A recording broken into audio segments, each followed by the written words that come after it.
Greetings, family. My name is Dr. Kenny. I'm the lead clinical pharmacist for Nyan Pharmacy, and this presentation is an addition to our series, Diabetes, also known as the sugar. The American Diabetes Association Standards of Medical Care in Diabetes 2021 is the primary reference material used to support this presentation. This series is an introduction to diabetes for the general public. Whether you're caring for someone with diabetes, you or someone you know has an appointment to meet with a healthcare provider to discuss diabetes or prediabetes, and you want to have more information or have a better grasp of knowledge on the disease before you meet, this presentation would be helpful for you. If you're a person who is just curious and just wants to learn about the disease, then this presentation is for you as well. One of the major goals of the Nyan Pharmacy channel is to provide health and drug information to our community. So to be notified when we post actionable information relative to you and your family, please like, share, and subscribe. Now, just a little housekeeping. Copyright disclaimer. Under Section 107 of the Copyright Act of 1976, allowance is made for fair use for purposes such as criticism, comment, news reporting, teaching, scholarship, education, and research. Fair use is permitted by copyright statute that might otherwise be infringing. The content provided by Nyan Pharmacy is designed to educate the general public on healthcare and medical issues that may affect their daily lives. The information is intended to support, not replace, discussion with your doctor or healthcare professionals.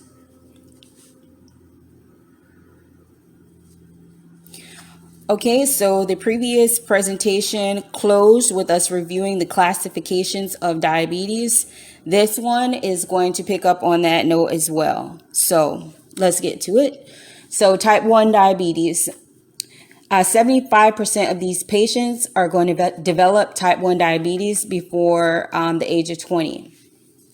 They have acute hallmark symptoms, and acute meaning abrupt and severe.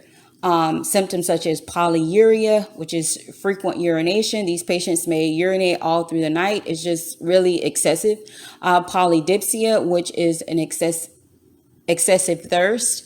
And 1/3 of these patients are going to present with diabetic ketoacidosis, and that is a severe complication of diabetes. They may have nausea and vomiting and severe stomach pains. 40% of the patients who are adults that have diabetes, they will present with diabetic ketoacidosis after several days of experiencing the acute symptoms or the hallmark symptoms.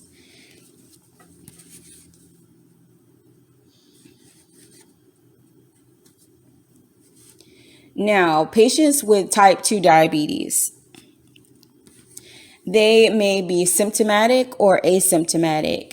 They may have advanced complications, and type 2 diabetes is typically seen in adults. It's becoming more common in children and teens, and that's in large part due to lifestyle factors. And it's also very important to identify the risk factors associated with type 2 diabetes. Now, type 2 diabetes accounts for 90 to 95% of all diabetes cases. Most of these patients are going to be overweight or obese. They often have a long pre-symptomatic phase before the type 2 diabetes is diagnosed. And the type 2 diabetes may go undiagnosed for many years because the hypoglycemia develops gradually. It's a progressive disease. So at the early stages of the disease, it isn't severe enough to notice the symptoms caused by the hyperglycemia.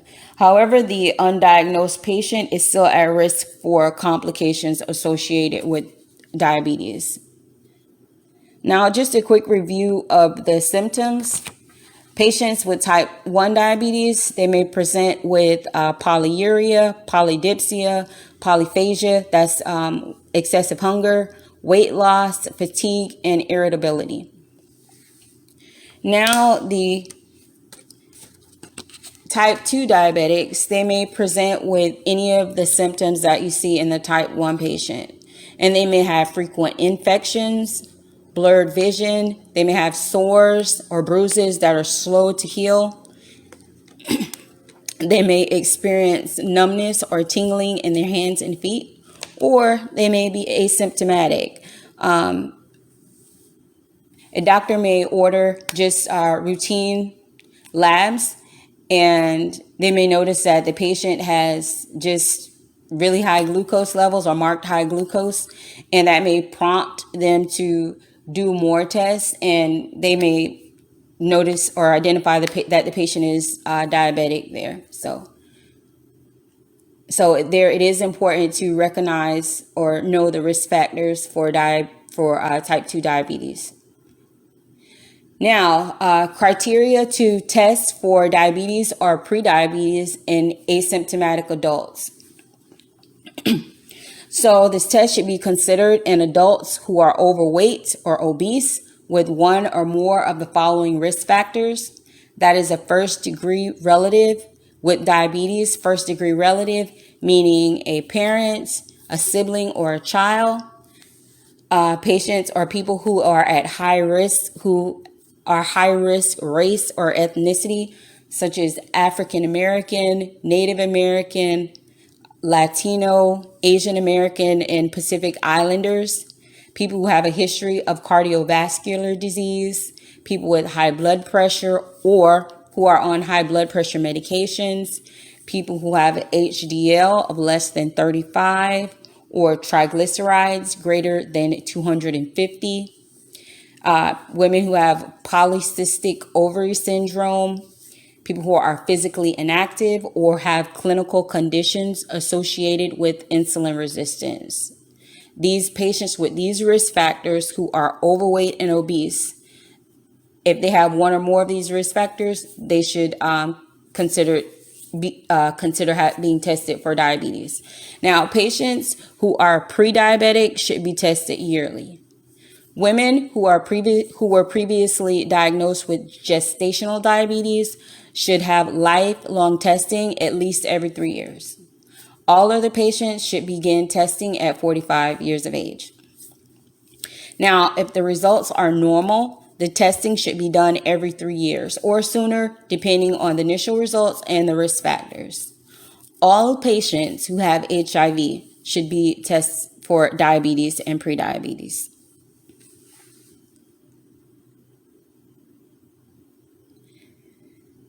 Now, risk-based screening for type 2 diabetes and prediabetes in asymptomatic children and adolescents in a clinical setting.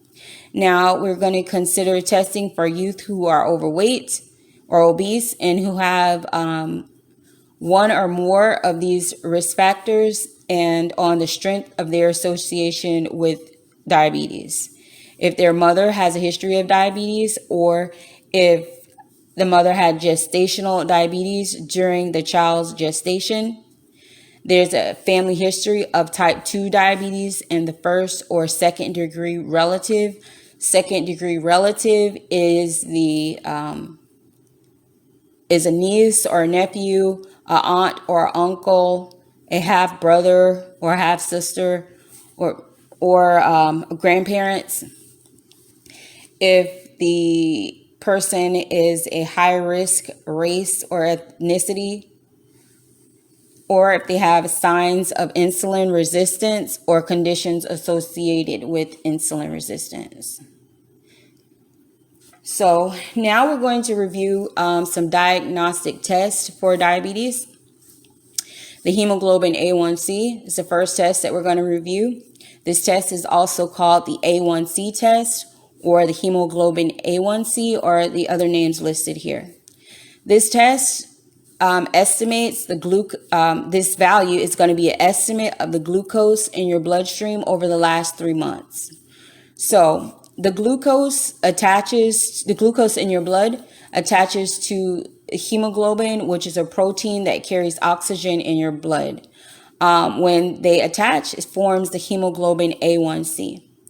Now, the more glucose that is in your blood, you would have more available to attach to the hemoglobin.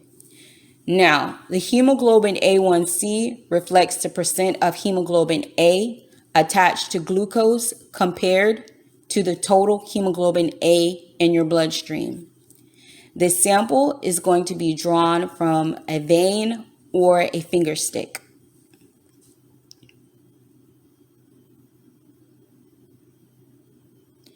The next test is the glucose test. It's also called the fasting blood glucose test, blood sugar fasting, blood glucose random. It just has several names.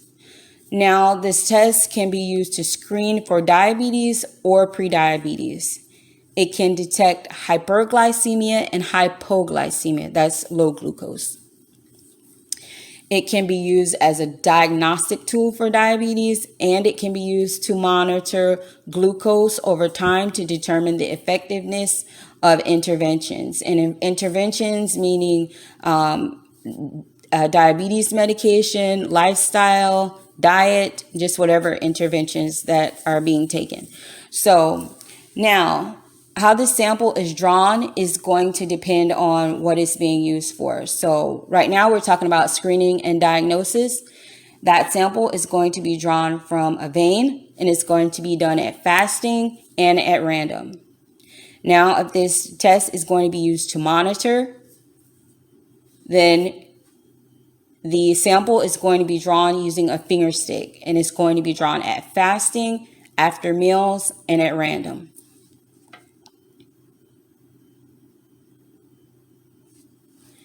The next test is the glucose tolerance test. It's also called the oral glucose tolerance test, and the other names listed here. It gauges your body's ability to metabolize glucose. It can detect or confirm diabetes or prediabetes. It measures the amount of glucose in the bloodstream after fasting, and then also after drinking a glucose solution. It takes samples at fixed intervals over 2 to 3 hours. Okay, so fasting is 8 hours without caloric intake. Now, the sample is going to be drawn at fasting. That's the first sample. Then the patient is going to drink a 75-gram glucose solution. Now, if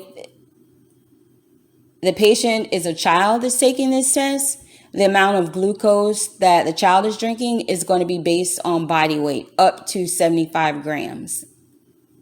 Now, this sample is going to be drawn from a vein.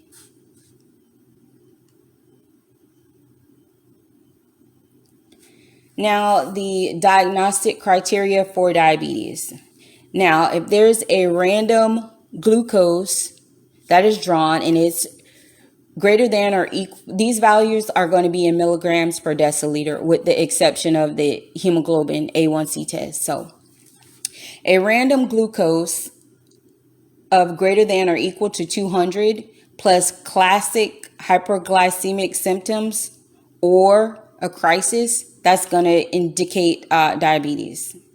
Now, if there's a fasting plasma glucose that's 100 to 125, that's going to indicate prediabetes.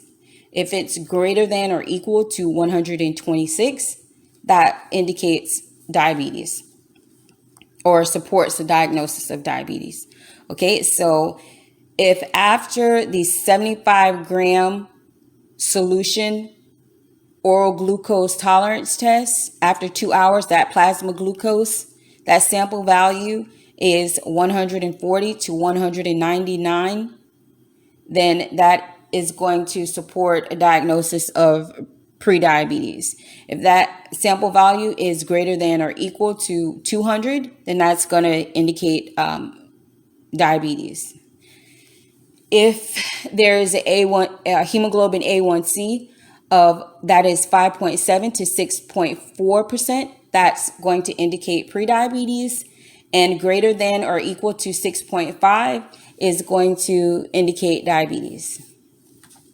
Now, confirming the diagnosis of diabetes. If the patient is experiencing a hyperglycemic crisis or classic hyperglycemic symptoms plus a random plasma glucose of greater than or equal to 200 milligrams per deciliter, then a clear clinical diagnosis of diabetes is confirmed. Otherwise, 2 abnormal test results are required to confirm the diagnosis of diabetes. Now, the results may be from the same sample or from different samples. Now, using 2 separate samples, the second sample may be a repeat of the initial sample, such as, for example, 2 hemoglobin A1C tests. However, these tests need to be done as soon as possible. Both tests need to be done as soon as possible. Now, if we're using 2 different tests with the same sample, you can do the same as listed above. Now, if the 2 test results indicate diabetes, then the diagnosis is confirmed. But if the results are conflicting, then the test indicating diabetes should be repeated, and the diagnosis will be confirmed or denied based on the result for that test.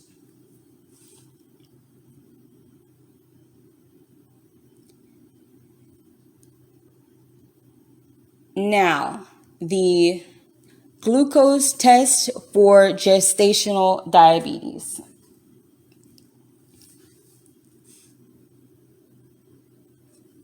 This test is done at 24 and 28 weeks of pregnancy. The sample is going to be drawn from the vein. It may be done earlier if it's expected that the mother has pre-existing diabetes or risk factors for gestational diabetes. This test can be a 1-step or a 2-step test. Now, it is very important to test for gestational diabetes due to the risk factors associated with it for the mother and the child. These babies of mothers that have gestational diabetes, the mothers run the risk of passing glucose on to the fetus, which will cause the babies to be born at a high birth weight. Some of these babies can reach 9 pounds or larger, which puts the mother at risk for needing a cesarean birth, and that poses complications in itself.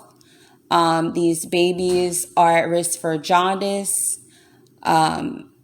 respiratory problems. Also, these babies are at risk for being stillborn, and the mother and the child are at risk for developing diabetes later in life. Now, screening and diagnosis for gestational diabetes. There's a 1-step strategy. A sample is drawn after fasting. That's no caloric intake for 8 hours. If that value is, these values are going to be in milligrams per deciliter as well. So if that sample after fasting is greater than or equal to 92 milligrams per deciliter, then that's going to indicate diabetes or support a diagnosis of diabetes. Now, the mother is going to drink a 75-gram solution of glucose, and a sample is going to be drawn at 1 hour. If that value is greater than or equal to 180 milligrams per deciliter, that indicates diabetes. A sample drawn at 2 hours that is greater than 153, that indicates diabetes. That is the 1-step strategy. Now, the two-step strategy. The first step, a sample is drawn after non-fasting challenge of 50 gram glucose solution at 1 hour, a value that is greater than or equal to 130, 135, or 140 milligrams per deciliter. These patients are going to proceed to the 100 gram oral glucose tolerance test. And that's going to be step 2 of the two-step strategy. Okay, so in step 2, a sample is going to be drawn after fasting. The value that is greater than or equal to 95 milligrams per deciliter indicates diabetes. These patients are going to have a 100 gram solution of glucose, and a sample is going to be drawn at 1 hour after. A value that is greater than 180 milligrams per deciliter indicates diabetes. At 2 hours, a value that is greater than 155 indicates diabetes. And at 3 hours, a sample that is greater than or equal to 140 indicates diabetes as well. So I think this is a good point to close this presentation out on. However, we do look forward to providing you with more information on this topic, this series, diabetes, also known as the sugar. If this presentation was informative or helpful to you, or you know someone who could benefit from this information, please like, share, and subscribe. Thank you.